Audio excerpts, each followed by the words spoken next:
안녕하세요. 반갑습니다. 국가공인 서비스 경영 능력 평가 자격증. 오늘은 모듈 B의 두 번째 챕터 여러분들하고 함께 수업해 보도록 하시겠습니다. 자, 여러분들 챕터 2와 관련해서는요, 우리 앞전에 중간관리자 과정이다라는 말씀을 먼저 드리고 시작을 했었는데요. 우리가 경영조직 안에서 신입사원을 거쳐서 이제 그 조직 안에 대들보 역할을 해야 되는 중간관리자가 되신다면 이제 주어진 일만 열심히 하는 게 아니라 우리가 목표로 한 그 해에 목표로 한 우리 매출을 달성하기 위해서 우리 서비스라는 테마를 가지고 마케팅과 세일즈를 같이 성과를 계속 지표로 우리가 분석을 하면서 그렇게 가야 되는 그 포지션에 있는 분들이 공부하시는 파트라는 말씀을 드렸었습니다. 자, 첫 번째에서 세일즈 마케팅을 잘하기 위해서는 무엇보다도 우리가 기존의 고객들과의 관계에서 새로운 또한 세일즈와 마케팅이 일어나기 때문에 고객과의 관계 관리는 지금 모든 조직과 모든 기업들이 이 예민한 고객과 잘 가는 그 방법을 배워야 하는 것은 너무나 분명한 사실입니다.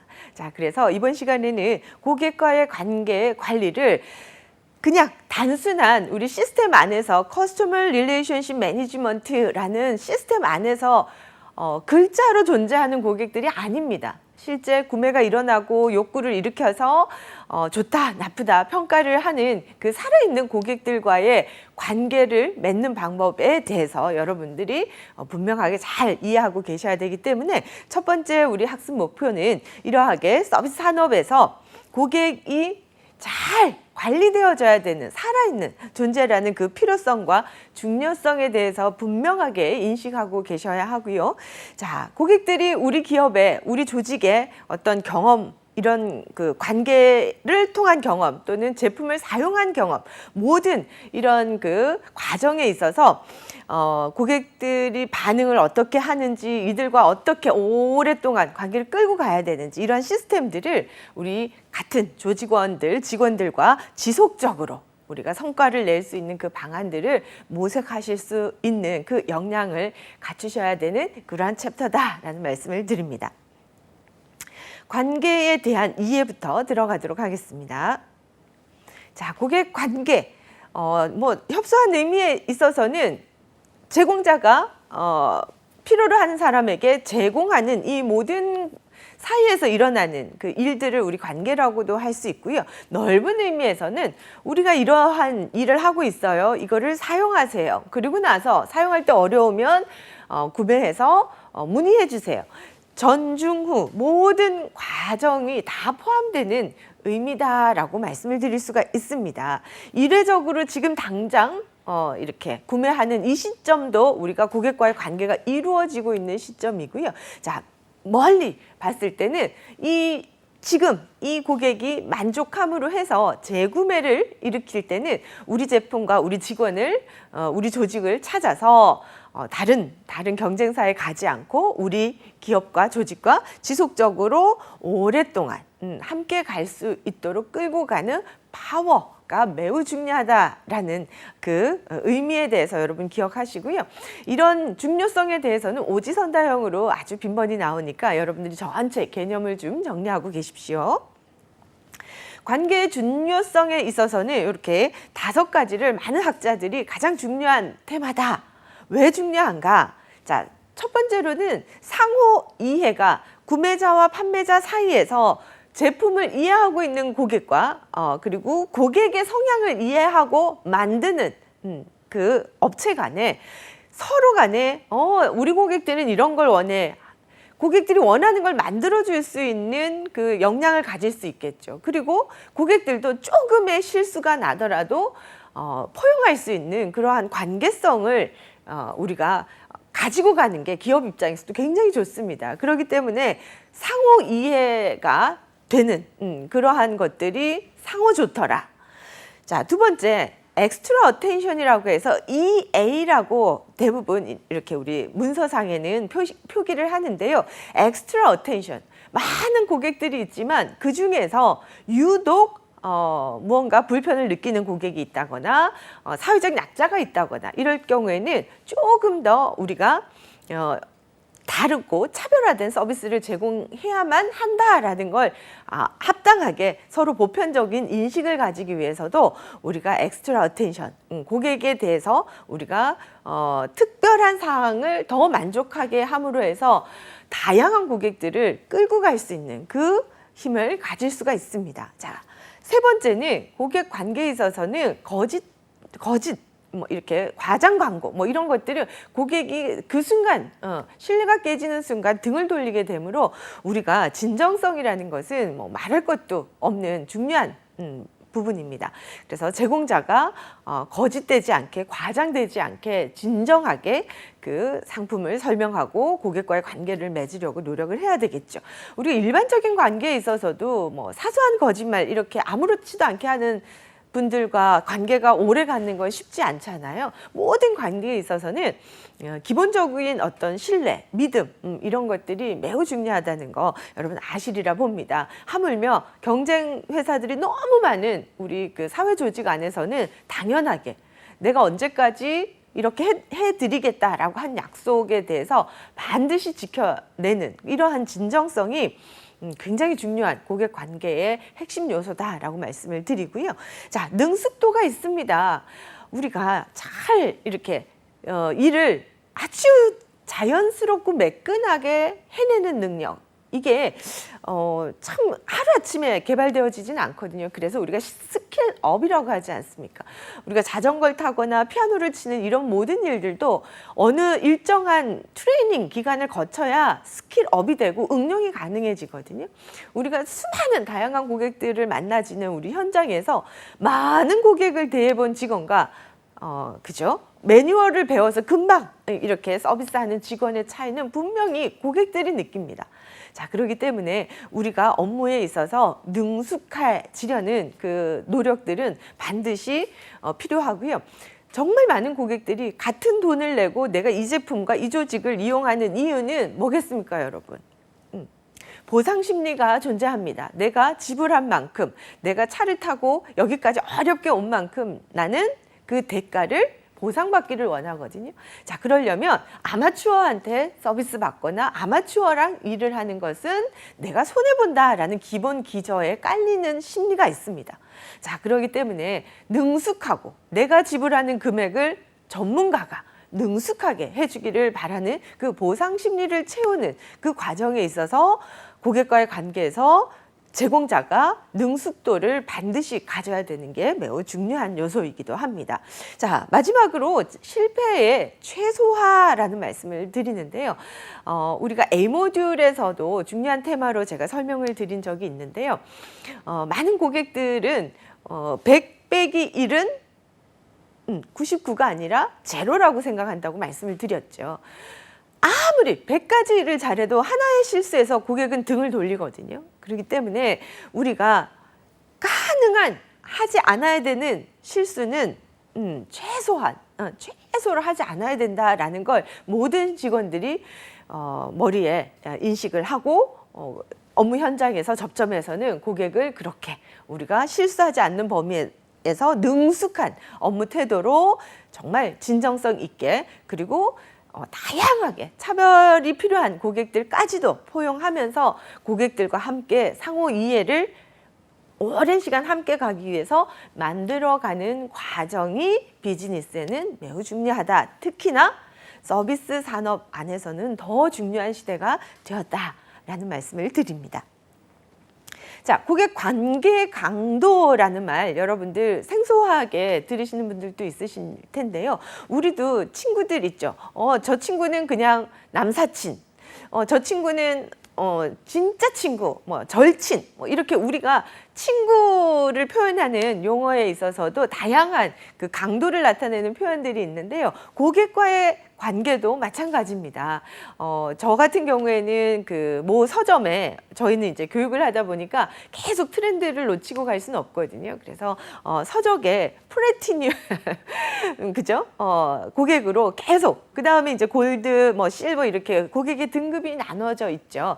우리 기업의 충성도가 높은 고객을 조금 더 많은 할인을 해드리고 특별한 행사에 초대를 하고 뭐 이런 함께 기업의 높은 충성도만큼 기업에서도 더 많은 혜택을 주는 이러한 관계를 끈끈하게 맺어가려고 하는 그러한 노력들의 가장 기본이 되는 게 바로 고객과의 관계 강도라고 할 수 있습니다. 자, 그래서 가장 중요한 거는 많은 서점 업체가 있지만 나는 이 업체와 거래하는 게 괜찮아. 나로서는 편리하고 다 만족스러워. 이러한 믿고 사는 신뢰감, 그리고 고객들이 경쟁사를 보지 않고 딱 내 회사만 봐주는 이러한 몰입, 이런 것들을 우리는 관계 강도의 기준점으로 보고 고객을 분류하게 되어 있습니다. 자, 그래서 요건 OX 연결형 문제로 용어를 여러분들이 잘 이해하고 계셔야 될 것 같습니다. 자, 여러분들 관계 효익, 강도도 낯선데 효익도 낯선 단어가 또 등장을 합니다. 효과와 이익입니다, 여러분.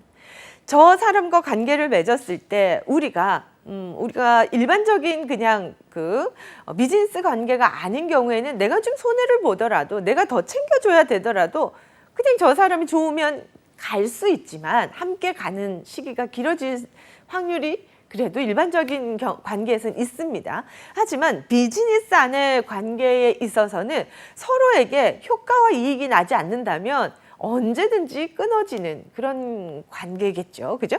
자, 그렇기 때문에 우리가 저 고객이 우리 기업에 어떤 효과와, 자, 지금 이 사람이 실적이 좀 없더라도 이 사람이 우리 제품을 우리 뭐 인플루언서라든지 그죠? 파워 블로거 이런 분들이 그분들이 구매를 막 하는 건 아니지만 이분이 지금 이 제품을 삼으로 해서 그 팔로워들에게 많은 그 평판이나 뭐 여러 가지 그 효과를 제공할 수 있는 분들도 있지 않습니까? 자, 이렇게 우리가 고객을 볼 때 효과와 이익의 관점에서도 고객을 좀 나눠서 봐야 된다라는 것을 설명하고 있는 겁니다. 그래서 우리가 일반적인 관계가 아니기 때문에 고객을 다루고 고객을 관계 강도에 따라서 이 안에서도 우리는 이 고객과의 효익에 대해서 C 모듈에 가면 이걸 수치화해서 우리가 답을 만들어 낼 수도 있으셔야 되는 겁니다. 자, 그래서 기업에 있어서 서비스 산업은 무형이기 때문에 그걸 유형화해서 데이터로 그리고 실제적인 그 숫자의 지표로 성과를 만들어내는 작업을 잘 하시는 기업이 매우 중요합니다. 거기에서 우리가 몰입된 고객들에서 효익을 조금 더 우리가 고민을 해봐야 된다라는 걸 말씀을 드립니다. 자, 어떤 효익을 갖고 있느냐? 좋은 관계를 많이 맺고 있으면 사회적인 효익이 있어요. 우리 제품을 저런 영향력 있는 사람이 이렇게 쓰다니. 아, 여기는 제품은 좀 별로지만 그냥 나는 여기가 편해, 좋아. 이런 그 우리 관계의 거래처들이 있죠. 저도 물론 아주 대형 그 프랜차이징을 하는 그런 그 커피숍에 자주 가긴 합니다만 또 제가 뭐 글을 써야 되거나 이럴 때는 저희 동네에 정말 그 혼자서 하시는 카페가 있어요. 아주 조용한 카페인데 거기서 또 글을 쓸 때는 잘 써지더라고요. 이렇게 그냥 거기는 편한 거예요. 시스템적으로는 좀 불편해도 장소가 편한 뭐 이런 것들, 그리고 사장님과의 관계가 또 좀 인간미가 있는 뭐 그런 느낌, 이런 것들이 사회적 효익이라고 할 수 있습니다. 그래서 소속되어 있음으로 해서 느껴지는 친밀감, 이러한 효익도 느낄 수 있고요. 자, 심리적으로 뭐 여기는 믿고 살 수 있는 거 아니야? 저 직원 있으면 됐어. 다른 직원 없어도 괜찮아. 그러하게 심리적으로 편안함을 줄 수 있는 그러한 효익도 제공해 드릴 필요가 있겠죠. 자, 그 다음에 경제적 효익 당연하죠. 고객이 많이 자주 찾아옴으로 해서 수익이 올라가는 거는 뭐 당연한 겁니다. 장기적인 고객과의 관계에서 당연히 이 고객이 뭐 추가적인 어떤 우리의 새로운 상품을 구매할 확률 이런 것들이 굉장히 높습니다. 그러니 경제적 효익은 반드시 있고요. 고객화 효익이 있습니다. 우리도 고객이 어떤 걸 좋아하고 어떤 걸 싫어하는지 알게 되는 거죠. 그러면 우리 고객이 20대, 30대를 타겟으로 해서 만든 제품이고 꾸며놓은 매장인데 웬일 아이들 고객들이 많이 오네. 주부 고객이 아이를 데리고 오는 고객이 주 고객층이 이제 바뀌게 된 거죠. 그러면 우리 매장은 아이들이 다니는데 턱을 좀 없애서 공사를 새로 해야 되겠다. 라든지 아이들 체어를 좀 바꿔야 되겠다. 뭐 이렇게 우리 고객이 또 왔을 때 어머 턱이 없어졌네. 아이들 의자가 새로 생겼네. 이런 것들이 고객이 느끼는 또 효익입니다. 그러니 기업들이 나의 고객과 오랫동안 함께 감으로 해서 갖게 되는 여러 가지 장점들이 훨씬 많기 때문에 고객 관계 관리는 중간 관리자가 아주 세밀하게 신경을 써야 된다라는 걸 기억하시고요. 4가지 관점에서 학자들이 정리해 놓은 이러한 정의들을 하나하나 떼서 여러분들이 잘 기억하시고 시험에 대비하시길 바랍니다. 고객 관계에 있어서 고객 지향성, 이건 용어를 여러분들 좀 머리에 항상 고객 지향성, 이건 여러분들이 사회생활 하신다면 정말 평생 동안 어느 조직에 가셔도 이 용어를 계속 들으실 텐데요. 우리는 앞으로 고객을 맞추지 않으면 국민을 위해서 뭐 이렇게 공공 서비스 같은 경우에는 국민들이 편리하게 사용할 수 있도록 계속적으로 우리 그 서비스하는 여러 가지 그 시스템들을 바꿔나가는 거거든요. 특히나 여름 같은 경우에 건널목 여러분들 신호등 기다리시면 땡볕에 기다리기 너무 어렵잖아요. 그럴 때 저는 이제 전국을 강의를 다니다 보니까 전국마다 파라솔이 색깔이 다 틀려요. 지자체마다. 그렇게 시민들을 위해서 어느 한 지역에서 아이디어를 내서 이렇게 신호등을 기다리는 그 시민들이 조금 해가림을 할 수 있도록 파라솔을 설치했는 게 아주 좋은 반응을 얻어서 다른 지자체가 벤치마킹을 해서 지금은 거의 전국에서 다 시행하고 있는 그런 시스템 중에 공공 서비스 시스템 중에 하나인데요. 이런 것들이 전부 고객 지향성이라는 그 테마에서 시작이 된 그 우리 주제 서비스 산업사회에서 공공 서비스도 매우 중요하기 때문에 여러분들이 뭐 공무원으로 가셔도 고객을 안 만난다 절대 아닙니다. 공공 서비스가 이제 훨씬 더 사회적 약자분들에게 제공해야 되는 서비스가 훨씬 많아진 시대이기 때문에 오히려 공조직에서도 서비스라는 용어가 훨씬 많이 사용되어지는 시대에 우리가 살고 있습니다. 그렇기 때문에 어떤 조직이든 고객 지향성이라는 거, 고객이 좋아할까? 고객이 이걸 편리하게 생각할까? 이런 것들을 우리가 고려하면서 일을 해야 된다. 그래서 고객이 원하는 것을 제공하려는 모든 직원들의 태도, 그리고 고객의 요구에 다양한 요구가 있겠죠. 이러한 요구에 즉각적으로 immediately 이게 굉장히 중요하게 우리 그 전 세계인들이 보는 경영 서적, 그죠? 경영대학원을 유명한 뭐 그런 큰 그 미국의 대학들 안에도 보면 immediate response라는 게 굉장히 큰 테마로 이렇게 나와 있습니다.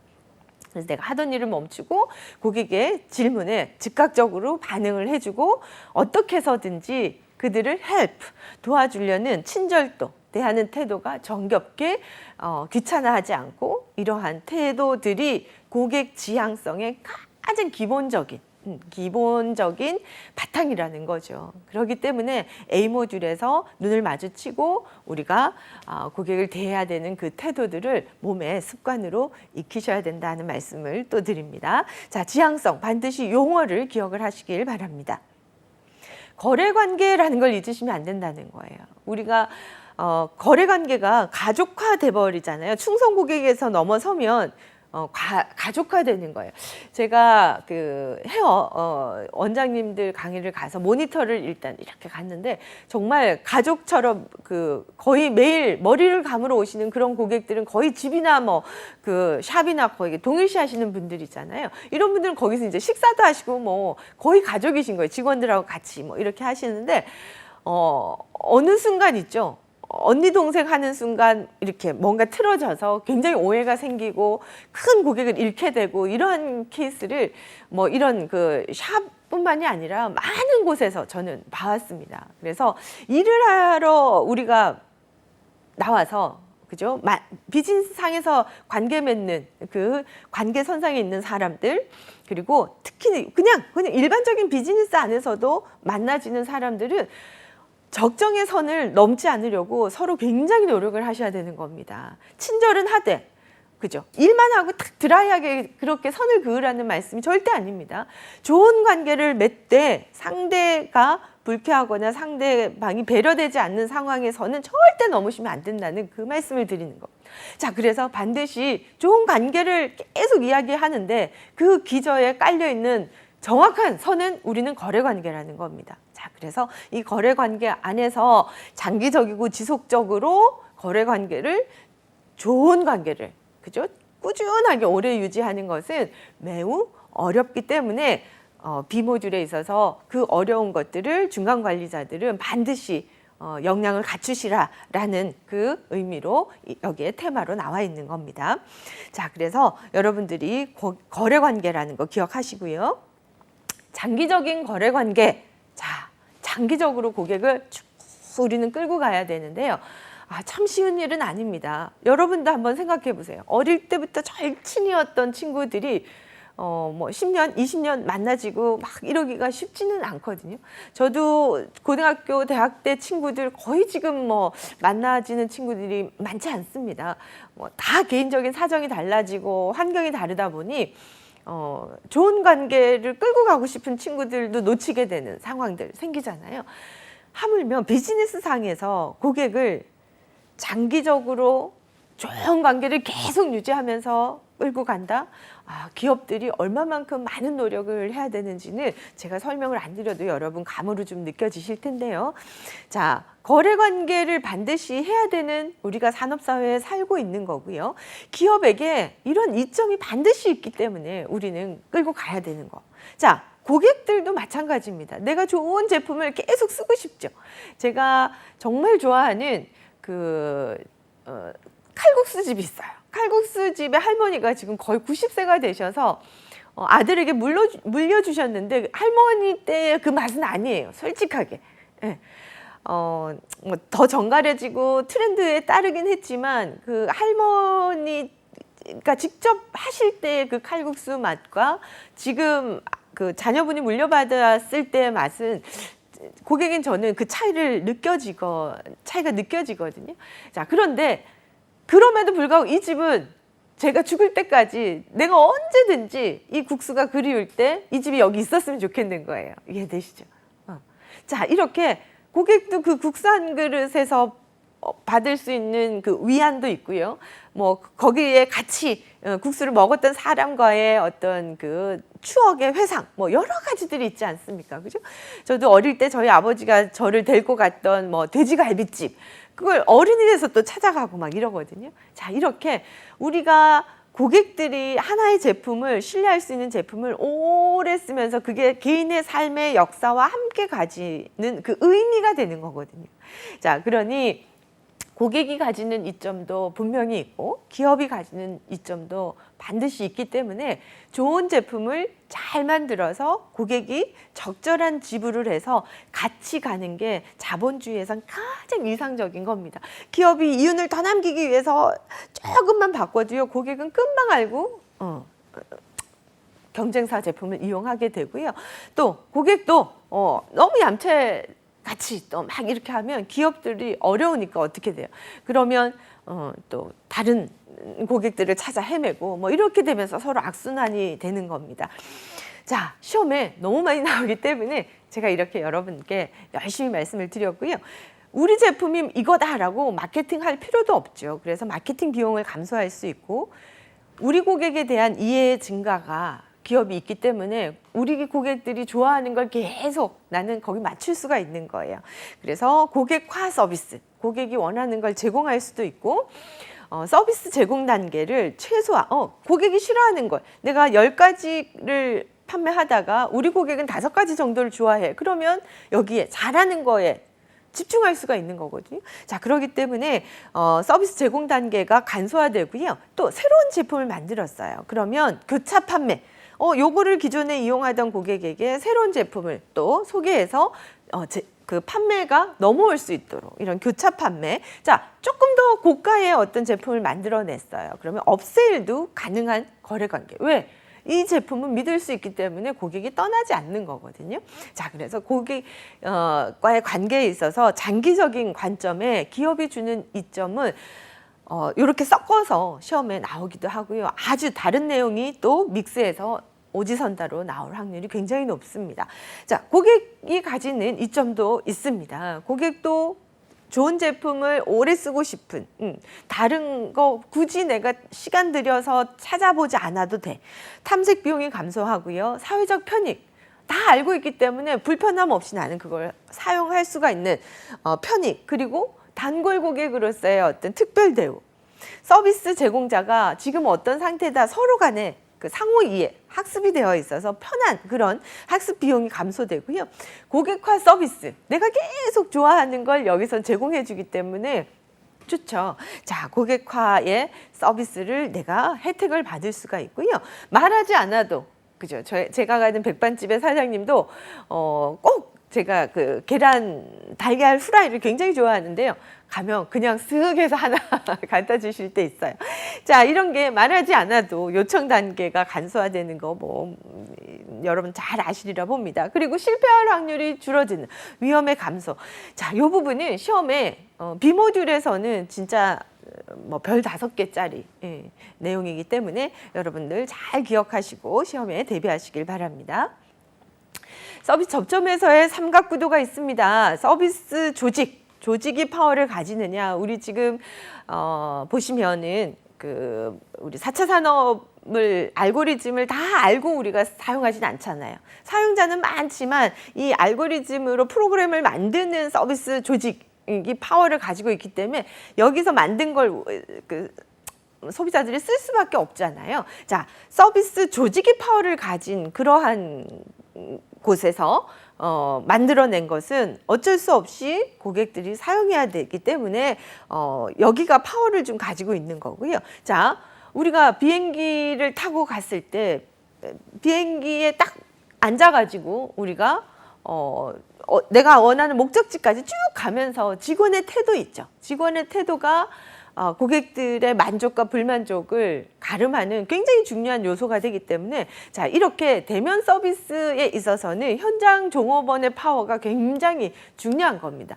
이 현장의 종업원이 회사와의 갈등으로 내가 이래서 뭐해 이런 어떤 그 업무에 대한 회의나 이런 것들이 있으면 고객에게 절대 좋은 서비스를 제공하고 싶은 그 동기부여가 안 되는 거죠. 자, 그렇기 때문에 이때는 현장 직원이 파워를 조금 더 가지게 되는 겁니다. 그래서 현장 직원이 조금 더 열심히 일하고 재밌게 일을 하고 고객과의 어떤 관계에 있어서 덜 스트레스 받을 수 있도록 보호해주고 이럴 필요가 있습니다.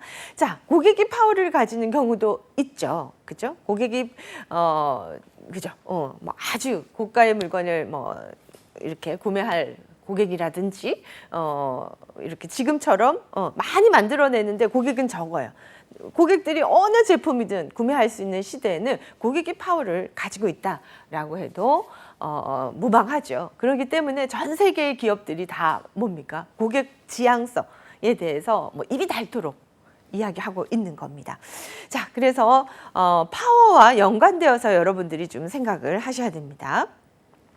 자, 이렇게 서비스 기업들은 문화와 좋은 문화를 가지고 권한을 필요할 때 현장 직원에게 좀 잘 나눌 수 있기도 하고, 그리고 서비스 조직이 우리 조직이 그 색깔을 잃지 않도록 통제하는 시스템도 잘 갖춰 있어야 되고요. 그리고 필요한 기술적인 지원, 그리고 평가 관련해 있어서도 아주 잘 세팅을 된 프로그램으로 움직여야 됩니다. 현장 종업원이 굉장히 파워를 가지는 경우에는 선발에서부터 매우 중요합니다. 그래서 여러분들이 요즘 보시면 저 사람은 MBTI 유형으로 무슨 유형이야 뭐 이렇게 얘기를 하죠. 기업들도 마찬가지입니다. 지금 이 직무에는 이러한 역량을 가진 직원들이 필요해. 그러면 여러분들의 MBTI 그 성향을 기록하라라는 뭐 그런 것도 있죠. 대부분 보면 몇 마디 안에서 면접관들은 여러분들이 어떤 유형의 사람인지가 굉장히 금방 파악이 되거든요. 그래서 선발 과정에서부터 그리고 트레이닝하고 직업윤리, 직업에 대한 어떤 그 자신감, 중요성 이런 것들에 대한 교육들이 잘 이루어져야지만 좋은 서비스가 되겠죠. 자, 고객들도 기대하고 공동 생산자로서 기업이 종업원이 너무 힘들지 않도록 함께 가는 그 고객들도 학습이 돼야 돼요. 무조건 나는 고객이니까 권리만 요구를 해. 나는 다 받을 수 있어. 이거 아니에요, 여러분. 내가 거래에서 기여하는 만큼 나는 주장할 수 있다라는 거를 좀 기억을 하셨으면 좋겠습니다. 자, 그래서 여러분들이 여기 고객들도 좋은 고객이 되려고 노력하는 그러한 훈련도 매우 중요합니다. 그게 바로 화이트 컨슈머 운동이고요. 우리 A 모듈에서도 제가 말씀을 드렸습니다. 자, 파워의 개념. 파워는 즉 한 개인이나 집단, 다른 개인이나 집단을 움직일 수 있는 능력을 의미합니다. 그래서 접점에서 조직이 파워를 가지고 있는지, 현장 종업원이 파워를 가지고 있는지, 고객이 파워를 가지고 있는지 여기에 따라서 서비스의 구도가 매우 달라지더라라는 거죠. 예전에는 그 시민들이 우리가 전쟁 끝나고 막 어려운 그 시기에는 국가의 제도들을 국가의 통제 안에서 우리가 움직였다면, 자, 지금은 저출산 시대 고령화 사회에 살면서 인구가 줄어들고 막 이러잖아요. 자, 그런 상황에서 이제 지자체들이 또 은행들이 찾아가는 서비스라고 해서 뭐 취업 그냥 그 시민들 어떤 그 동네 이렇게 부릉부릉 뭐 취업 상담, 뭐 버스 이런 것들이 찾아가서 집 밖에 나오지 않는 그런 미취업자들에게 취업 상담과 취업 연계를 하는 그런 서비스도 제공하고 있고요. 또한 뭐 그 시장에서 은행 오시기 어려운 분들 때문에 은행이 직접 또 그 고객이 있는 곳으로 찾아가기도 하고, 이제는 서비스의 그 역할들이 굉장히 달라지고 있습니다. 하지만 그 달라지지 않는 것은 저출산과 고령화 사회로 고객들이 파워를 많이 가진 그 시대다라는 건 변하지 않을 겁니다. 자, 그래서 여러분들 파워, 누가 지금 파워를 가지고 있느냐, 우리 시대는 지금 고객이 파워를 가지고 있다라는 걸 한 번 더 중요하게 생각하시라고 이렇게 내용이 나와 있습니다. 파워의 정의, 학자들이 이야기하고 있는 파워의 정의, 앞서서 제가 말씀드린 그 내용들을 이렇게 좀 정리된 부분인데요. 자, 기업이 파워, 종업원이나 고객에게 직접적인 행동을 유발시키지 않더라도, 자, 특정하게 직원들이 이렇게 열심히 해, 뭐 이렇게 사용을 하는 거예요. 그러면 고객이 잘 지켜보다가 따라서 이렇게 하는 거죠. 그래서 기업이 가진 파워도 있고요, 고객이 가진 파워도 있습니다. 자, 이렇게 파워를 잘 기억을 하십시오. 자, 파워의 유형에 대한 설명이 이렇게 한 6가지 정도로 나와 있는데요. 기업들이 우리가 큰 기업의 제품을 소비하려는 소비자의 심리가 바로 이 보상적 파워를 기업들은 가지고 있기 때문에 좀 우리가 큰 대기업 제품을 선호하는 경향이 있거든요. 혹시나 문제가 발생했을 때 경제적인 보상을 충분히 해줄 수 있는 뭐 보험이 들어 있다든지 뭐 그죠?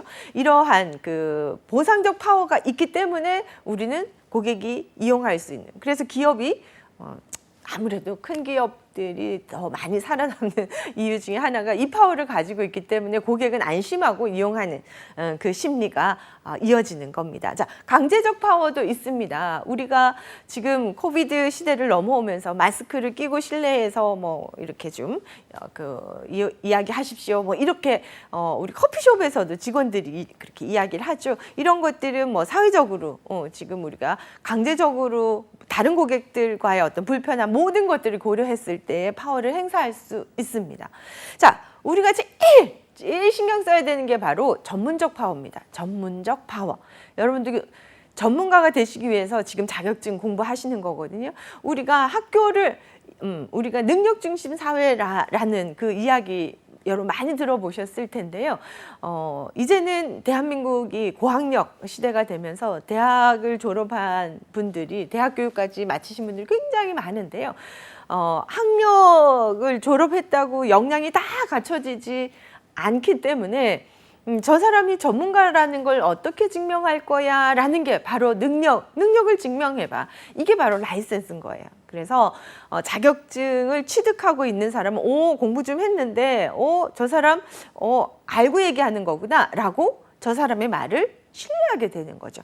그런 부분에 있어서 전문적 파워. 그래서 앞으로 시대는 어떤 자격증을 보유하고 있느냐가 그 사람을 그 역량을 대변한다라고 해도 무방합니다. 그래서 저도 자격증을 제작 단계에서부터 함께 하면서 제가 그 일본을 건너갔을 때 정말 수만 가지 자격증이 있는 거예요. 이 사회가 왜 이렇게 자격증이 많이 정말 뭐 참치 하나를 다루는데도 자격증이 10개가 필요한 거예요. 그래서 왜 이렇게 이 사회가 됐을까라고 봤더니 전문가만이 할 수 있는 영역들, 그런 작은 부분도 이제 전문화되는 그런 시기를 넘어왔기 때문에 그런 거예요.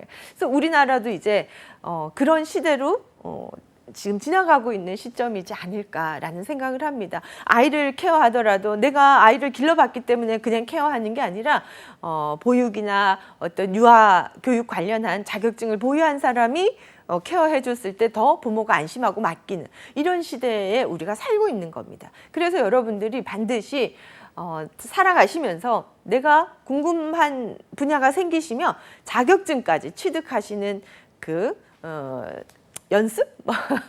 그 생각? 이런 걸 하시면 좋을 것 같다는 생각을 합니다. 저도 개인적으로 한 해에 하나씩 라이센서 하나를 취득하는 게 제 개인적인 어떤 그 목표로 지금 살아가고 있는데요. 그럴 때마다 야, 나와 다른 분야에 있는 사람들이 이런 어려운 공부를 하셨구나.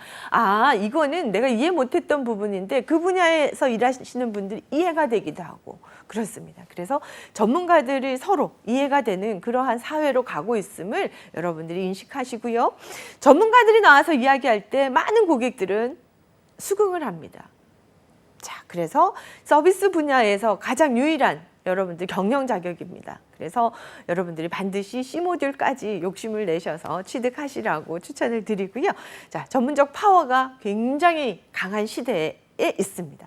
자, 준거적 파워가 있습니다. 준거라는, 자, 지금 그죠? 거하고 있는 시대의 기준점을 이야기하고 있습니다.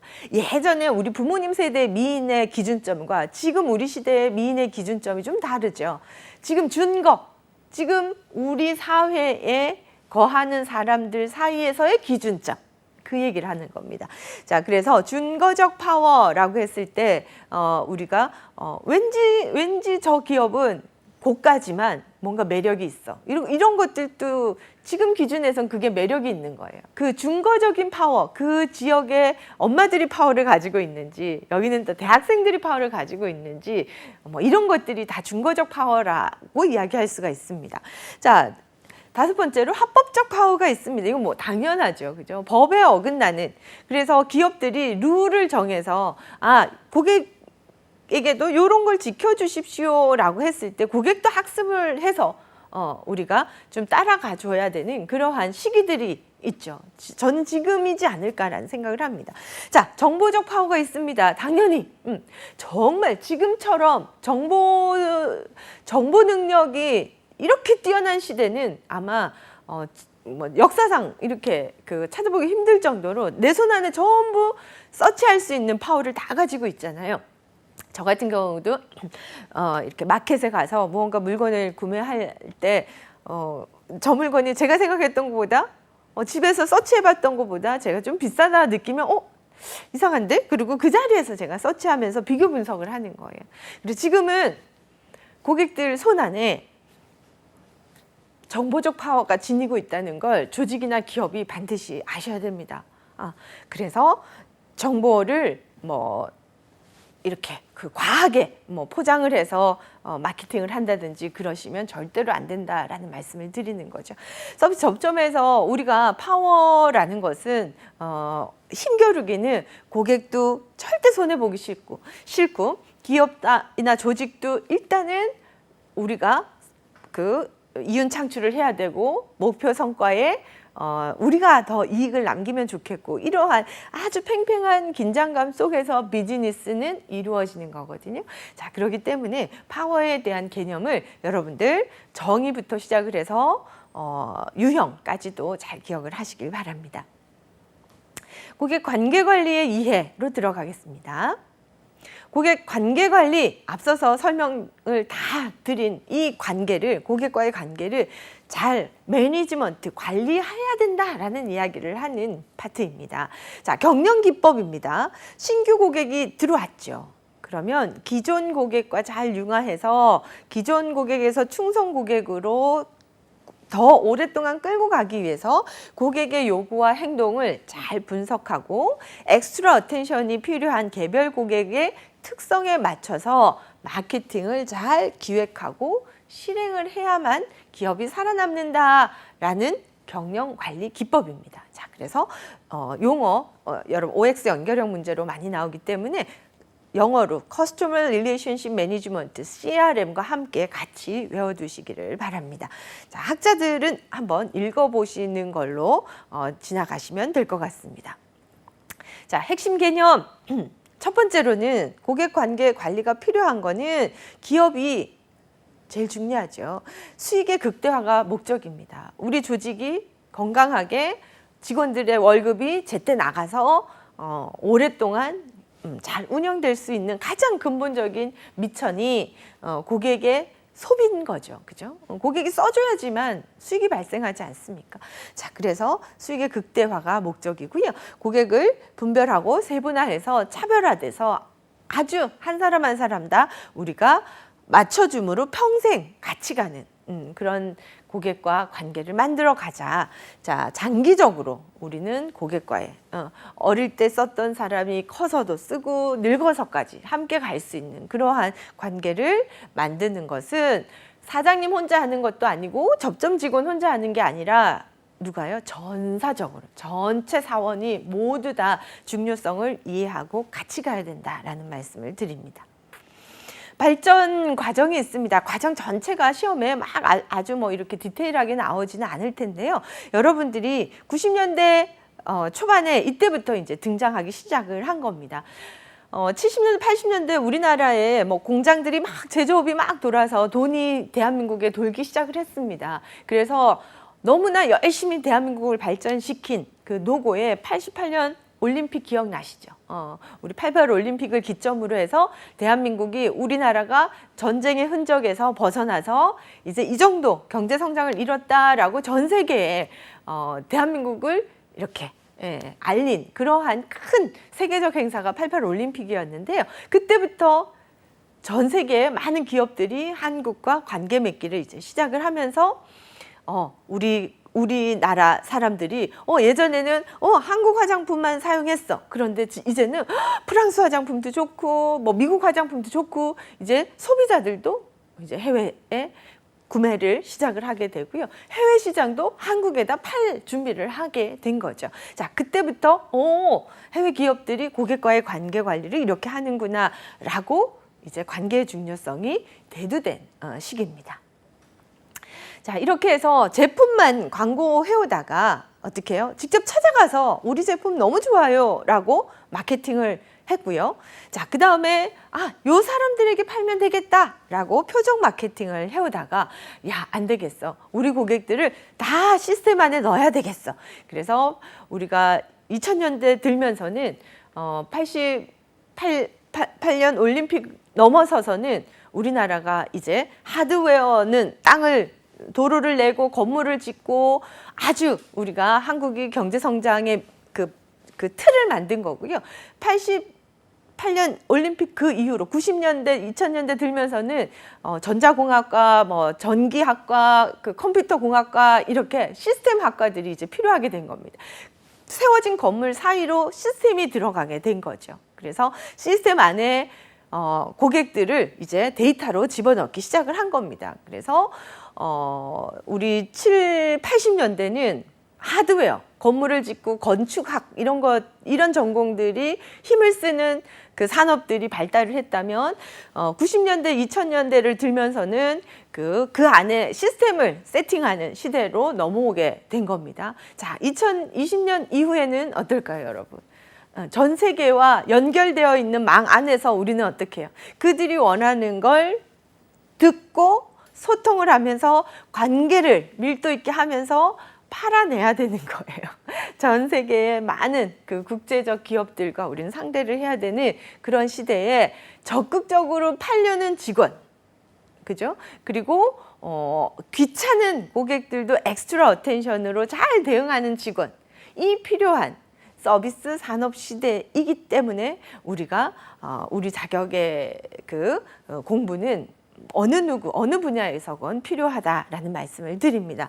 자, 90년대, 2000년대 들면서 데이터 안에서 고객들에게 쫙 이제 그 소리로 듣고 눈으로 보던 광고에 있어서 이제 내 핸드폰 안으로 이제 광고들이 들어오기 시작을 한 거죠. 자, 이제 맺어진 고객과의 관계를 한 사람 한 사람 이제 맞춰서 까다로운 고객들, 뭐 엑스트라 어텐션이 필요한 고객들 뭐 할 거 없이 이제 맺어진 고객은 놓치지 않고 이 사람과 나는 경쟁사에게 뺏기지 않고 오랫동안 가야 한다라는 절대절명의 그런 시기에 우리는 맞닥뜨려져 있다라는 걸 기억하십시오.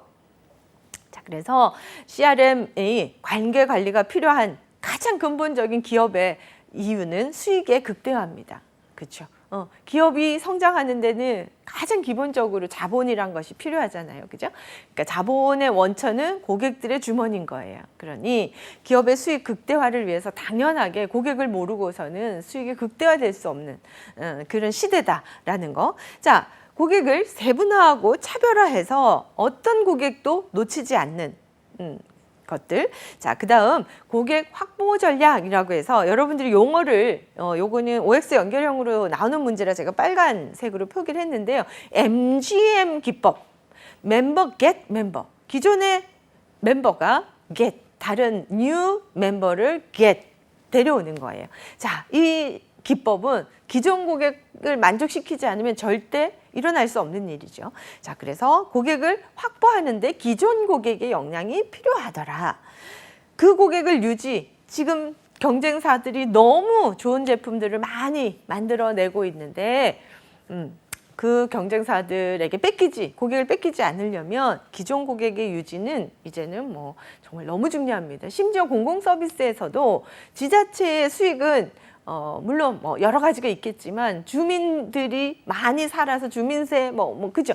주민들이 내가 이 지역에 살기 편해야지만 오래 살 거 아닙니까? 아니면 교통이 불편해 그러고 다른 지역으로 가게 되면 그 지자체들이 운영이 어려워지는 거죠. 그래서 시민들에게 좋은 서비스를 제공하기 위해서 정말 어마한 노력들을 또 하고 있습니다. 이렇게 여러분들이 이 지금 그 화면의 내용들이 단순하게 기업에만 국한된 게 아니라 전 산업 분야가 다 공통으로 필요한 그러한 그 고객의 관계 관리는 너무 중요하다는 것을 더 기억하시길 바랍니다. 자, 특징, 고객 중심으로 마케팅을 하셔야 돼요. 이 마케팅이라는 것이 마켓에서 고객과의 이 배팅이죠. 그죠? 그래서 마켓 안에서 꾸준하게, ING잖아요. 꾸준하게 우리의 필요성을 알려나가는 일들을 해야 된다. 누가? 중간 관리자가. 그래서 마케팅을 조사 분석을 해서 관리해서 이게 실제적으로 거래가 이루어질 수 있도록 끌어가기 위해서 CRM은 필요한 거고요. 성공적인 CRM 전략에서는 유지 전략이 제일 중요하다고 첫 번째 나와 있는 겁니다. 기존 고객이 뺏기고 신규 고객을 데리고 오는 거는 바보고요. 기존 고객이 잘 유지되는 선에서 플러스로 새로운 고객들이 들어와야지만 성장을 하는 거예요. 자, 그래서 기존 고객들을 잘 유지해라. 그래서 서비스 혜택이나 AS 긍정적인 평가가 지속될 수 있도록 계속 노력을 해야 되고요. 고객들이 활성화돼서 하나 사던 고객이 두 개, 세 개 사는 경우도 생기고 뭐 여러 가지들이 고객이 자극받아질 수 있도록 여러분도 한번 생각해 보세요. 우리 집 앞에 옷가게가 365일 똑같은 옷만 걸려 있어. 절대로 그 가게에 이렇게 매출이 막 성장하지는 않겠죠. 우리는 끊임없이 새로운 영화, 끊임없이 새로운 드라마, 끊임없이 트렌드, 뉴. 지금 핸드폰 잘 쓰고 계시지만 새로운 핸드폰이 나오면 얘가 올드하게 느껴지고 새로운 핸드폰에 관심이 엄청 가시죠. 인간의 본능입니다. 새로운 것을 쫓고 트렌드에 맞춰 살고자 하는, 그렇기 때문에 고객의 활성화라는 것은 그냥 용어 자체에 담겨 있는 그 파워, 고객은 새롭고 또 뭐 아주 그 이벤트적인 그러한 활성화에 자극을 받아서 조금 더 많은 지출을 하더라라는 거 기억하시길 바랍니다. 충성도 제고, 고객을 더 충성 고객으로 끌고 가기 위해서 차별화된 서비스를 잘 제공해야 되고요. 교차 판매 전략, 그죠? 기존의 고객들에게 새로운 제품을 또 판매할 수도 있고, 고객이 원하는 게 딱 없어. 그러면 어때요? 그 옆에 대체할 만한 걸로 판매, 교차해서 판매도 가능해지고 기존 고객이 있을 때 이루어지는 거죠. 자, 과거 고객도 활성화할 수 있고요. 신규 고객도 고객들의 입소문을 통해서 기존 고객의 그 어떤 영향력으로 신규 고객이 확보되기 때문에 신규 고객도 확보가 될 수 있고 업세일링, 추가 판매까지 이루어지도록 끌고 가는, 그거에 바로 성공할 수 있는 CRM 전략이다. 자, 요거 하나하나 보다 오지선다형으로 나올 수 있기 때문에 여러분들 용어를 좀 익숙하게 학습해 두시기를 바랍니다. 단계별로 가만 고객을 필요를 느끼지 못하는 사람한테 계속 필요하고 좋은 거고 해봐야 되는 거고 뭐 이렇게 우리가 가만 고객을 계속 발굴하려고 노력하는 자세, 신규 고객을 창출해서요. 자, 이 신규 고객이 한 번 이용하고 가지 않도록 웰컴 프로그램이라고 해서 여러분들 온 사람에게 다음번에 2번 이용하시면 50% 세일해 드립니다. 뭐 이런 거 있죠. 자, 이러면은 아까워가지고 안 갈 수가 없는 거예요. 그래서 다양하게 신규 고객을 관리하는 프로그램, 그리고 고객의 그런 기본 정보 같은 것들을 수집해서 우리가 또 우리의 그 중요한 이벤트들을 이렇게 알아야지만 오니까, 그죠? 알릴 수 있는 좋은 그러한 정보 수집에도 유리하게 됩니다. 우리 지자체 같은 경우에도 뭐 지자체 행사, 축제 이런 거 할 때도 고객들한테 팜플렛 붙여가지고 뭐 아파트 붙이던 시대도 있었지만 지금은 어떻습니까? 핸드폰 안으로도 뭐 이렇게 오기도 하고 뭐 아주 그 지역의 어떤 그 행사에 주민이 참석하지 않으면 그 행사는 무용지물이거든요. 자, 그래서 고객이 계속적으로 좋다라는 걸, 가치 증대를 느낄 수 있도록 활동을 해줘야 된다는. 자, 우수한 고객은 그죠, 차별화해서 조금 더 당신의 충성도가 우리에게 굉장히 도움이 됩니다라는 거를 계속 고마워하고 어필하고 할 필요가 있습니다. 불만 고객 또한 관리하셔야 되고 당연하게. 자, 이탈 방지해야 되고 이탈한 고객도 재유치하려고 노력을 해야 된다. 자, 이 단계별로 고객 관리도 필요하다는 필요성에 대해서 이야기하고 있습니다. 자, 다음 시간에는 여러분들 중간관리자로서 고객이 우리 기업에 보내는 사인, 그리고 불평, 불만을 어떻게 만족된 상황으로 끌고 갈 것인가에 대한 VOC 분석과 컴플레인 관리에 대해서 여러분들과 학습하도록 하겠습니다. 오늘도 애쓰셨습니다.